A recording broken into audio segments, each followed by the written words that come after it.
Bienvenue dans le podcast des photographes professionnels. Une fois par mois, dans cette nouvelle série d'épisodes, je vous parle d'un livre important pour moi et pour mon parcours de photographe et d'entrepreneur. Alors, ce ne sera pas forcément un livre sur la photo, mais ce sera un livre qui va vous aider au quotidien dans votre pratique de photographe. Et ce mois-ci, il n'est pas question d'un livre, mais de plusieurs livres, d'une collection de livres que je vous présente, à savoir la collection Checklist de Joël Verbrugge. Alors tout d'abord, qui est l'auteur ? Joël, c'est une avocate au barreau de Bayonne, donc qui est spécialiste du droit de la photographie, c'est une avocate professionnelle. Et Joël, c'est aussi une photographe qui est membre du collectif DR que je dirige depuis quelques années. Et on a déjà fait ensemble un épisode sur le podcast, c'est le numéro 67, ça fait un petit moment. Allez l'écouter parce qu'il y a plein de conseils, plein de trucs très intéressants et applicables tout de suite pour améliorer tous les aspects juridiques de votre pratique. Et Joël, enfin, elle a rédigé plusieurs livres sur le droit pour les photographes et elle tient un blog qui s'appelle Droit et Photographie que je vous encourage à consulter régulièrement parce que elle le tient à jour, elle met régulièrement du contenu et le droit, ça évolue, c'est pas gravé dans le marbre. Il y a beaucoup de choses qui évoluent régulièrement, donc c'est important de se tenir à jour. Revenons à la collection Checklist, qui n'est pas la seule collection qu'elle a lancée, en tout cas, c'est pas les seuls ouvrages qu'elle a fait, c'est une partie finalement de ce qu'elle a pu écrire jusqu'à maintenant, mais c'est une collection que j'adore et que je vous conseille d'avoir absolument dans votre bibliothèque, même si vous pensez que vous n'êtes pas encore concerné par ces problèmes juridiques. Parce que comme le dit souvent Joël, n'attendez pas que la loi s'intéresse à vous pour vous intéresser à elle. C'est vraiment une phrase clé, vraiment importante. Dans cette collection, il y a 9 ouvrages. Peut-être que j'en oublie, mais en tout cas, j'ai vérifié, j'en ai trouvé que 9 dans cette collection. Joël, tu me diras si je me suis trompé ou pas. Il y a Photographe de mariage. J'édite mon livre tout seul sur l'auto-édition. Il y a un livre sur l'édition traditionnelle qui s'appelle Mon éditeur et moi. Il y a un bouquin qui s'appelle Entreprise communiquée par l'image, très intéressant sur le volet corporate. Il y a un livre indispensable qui s'appelle On m'a volé une photo. Et là, tout le monde sera concerné au moins une fois dans sa vie sur le fait que quelqu'un utilise une photo sans vous demander l'autorisation. Et du coup, vous dites, qu'est-ce que je dois faire ? On se sent mal, en plus, en général, on se sent comme volé. Photographie d'enfants, droits et devoirs. Un livre sur le RGPD, le règlement sur les données personnelles. Photos et films d'entreprise, toujours sur la partie corporate. Et enfin, le dernier en date, si je ne me trompe pas, qui est prise de vue aérienne. Alors, le simple fait de lister ces titres vous fait comprendre l'intérêt qu'il y a à prendre du temps pour se former un minimum à ces questions. Parce qu'il y en a beaucoup, et même si ça semble assez éloigné de la création photographique pure, ça reste nécessaire à votre pratique professionnelle. Encore une fois, on est dans une logique professionnelle, on ne fait pas de la photo en hobby, donc, et quand même on ferait de la photo en hobby, il faudrait quand même un minimum comprendre ce que c'est le droit d'auteur, le droit à l'image, le droit pour les enfants, qu'est-ce qu'on fait quand on nous a volé une photo, etc., etc. Et puis encore une fois, n'attendez pas que la loi s'intéresse à vous pour vous intéresser à elle. On en parlera à la fin, c'est un peu le conseil qui vous fera gagner de l'argent. Aujourd'hui, on vit dans un pays qui est extrêmement procédurier, extrêmement bureaucrate, ok ? Et on évolue dans un métier très particulier en matière de droit et de gestion administrative. Un photographe, par exemple, il peut exercer sous plusieurs statuts. Il peut être à la fois artisan, auteur, photojournaliste, salarié, voire intermittent, c'est possible aussi. Et il peut déclarer plusieurs taux de TVA, du 5,5, du 10%, du 20%. Voilà, donc c'est assez compliqué. Et monter une entreprise, ça peut être un véritable casse-tête. Et surtout, gérer certains problèmes juridiques, c'est ça le vrai casse-tête qu'il peut y avoir et qui peut coûter un bras. Donc c'est pour ça que vous devez absolument avoir des bases, et ces bases, vous les retrouvez dans cette collection. Je ne vais pas vous faire un résumé de chacun des livres parce que ça serait trop long et parce que je vous invite réellement à les lire dès que possible, ou en tout cas les avoir chez vous pour pouvoir les consulter au besoin.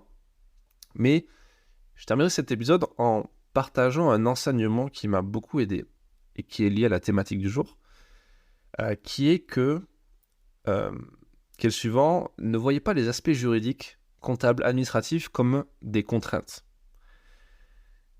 Par défaut, c'est ce qu'on a l'habitude de faire, mais déjà, vous n'avez pas le choix que d'être en règle, que d'être dans les clous, si vous ne voulez pas finir en prison, si vous ne voulez pas payer des amendes. Donc, il y a cette logique, certes, c'est une contrainte, mais en même temps, c'est nécessaire, un peu comme plein d'autres choses qui sont en fait du bon sens. C'est-à-dire que pour vivre de la photo, il faut trouver des clients. Voilà, trouver des clients, c'est une contrainte ou pas. La question, vous avez 3 heures. Si vous ne voyez pas les choses comme une contrainte, ça va être beaucoup plus simple pour y arriver, parce que vous allez voir ça comme une opportunité. Et une opportunité de voir votre entreprise gagner encore plus de chiffre d'affaires. Je vous donne 2 exemples. Premier exemple, quand j'ai suivi les conseils de Joël dans son livre sur l'auto-édition, j'édite mon livre tout seul, j'ai gagné énormément de temps. Parce que je ne suis pas tombé dans des pièges, parce que j'ai pas passé ma vie à chercher des infos sur Internet sur certains trucs, comme par exemple le numéro ISBN, sur le dépôt légal, etc. Donc tout ce temps que j'ai gagné, je l'ai réutilisé de façon à gagner plus d'argent. Et d'autant plus que les pièges que j'ai évités grâce à ça, grâce à cette lecture, grâce à ces quelques euros investis dans ce livre, parce qu'en plus ils sont pas très chers ces livres, ça vous évite de faire des erreurs qui peuvent, elles, vous coûter très cher. Deuxième exemple, la certification Calliope. Vous le savez si vous suivez un peu ce podcast, depuis peu je suis certifié Calliope pour mon organisme de formation, c'est-à-dire que pendant plusieurs mois j'ai travaillé sur des dossiers administratifs, des trucs qui n'ont rien à voir avec la photo et qui sont, entre nous, extrêmement chiants.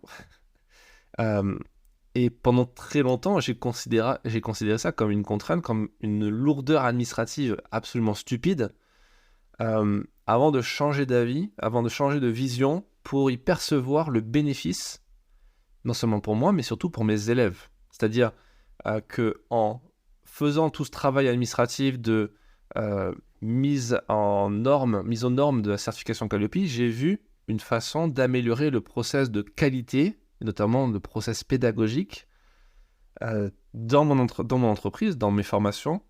Et j'ai vu surtout, et alors là c'est grâce aux nouveaux outils qui existent aujourd'hui, grâce à l'automatisation, grâce à l'IA, j'ai trouvé pas mal de façons nouvelles et novatrices de gérer l'administratif, de gérer la gestion de mon entreprise en créant des automatisations et des process pour gagner du temps chaque mois. Et tout ce temps, encore une fois, que vous gagnez, et surtout l'énergie mentale et la tranquillité d'esprit que vous gagnez en vous formant sur ces questions et en vous prenant vraiment la tête pour ces questions, ça vous fait gagner de l'argent, parce que vous pouvez faire autre chose, parce que vous évitez de perdre de l'argent bêtement en payant des avocats, en payant des conseils, des juristes, etc. Et surtout en payant des amendes auprès du gouvernement ou auprès des différents services parce que vous avez mal géré les choses. Et là, je compte plus le nombre de personnes qui se sont fait redresser, de personnes autour de moi qui ont eu des soucis administratifs et qui ont dû payer des amendes, alors que ça aurait pu être évité en lisant un bouquin à 10 euros, quoi. Et ça, c'est trop con. À un moment donné, il faut arrêter d'essayer de faire des économies de bout de chandelle en essayant de gratter un peu d'argent par-ci par-là ou gratter du temps en vous disant que on attend que le toit s'effondre pour voir ce qu'on en fait. Non. Il faut s'intéresser à ça avant que ces problèmes s'intéressent à vous. Donc prenez au sérieux les choses qui vous séduisent pas de prime abord, transformez la contrainte en avantage et vous verrez que ce sera beaucoup plus simple, vous vous sentirez beaucoup plus libre, plus serein et in fine vous allez gagner plus d'argent. Donc c'est tout bénef. Donc voilà pour cet épisode où je voulais parler de cette collection.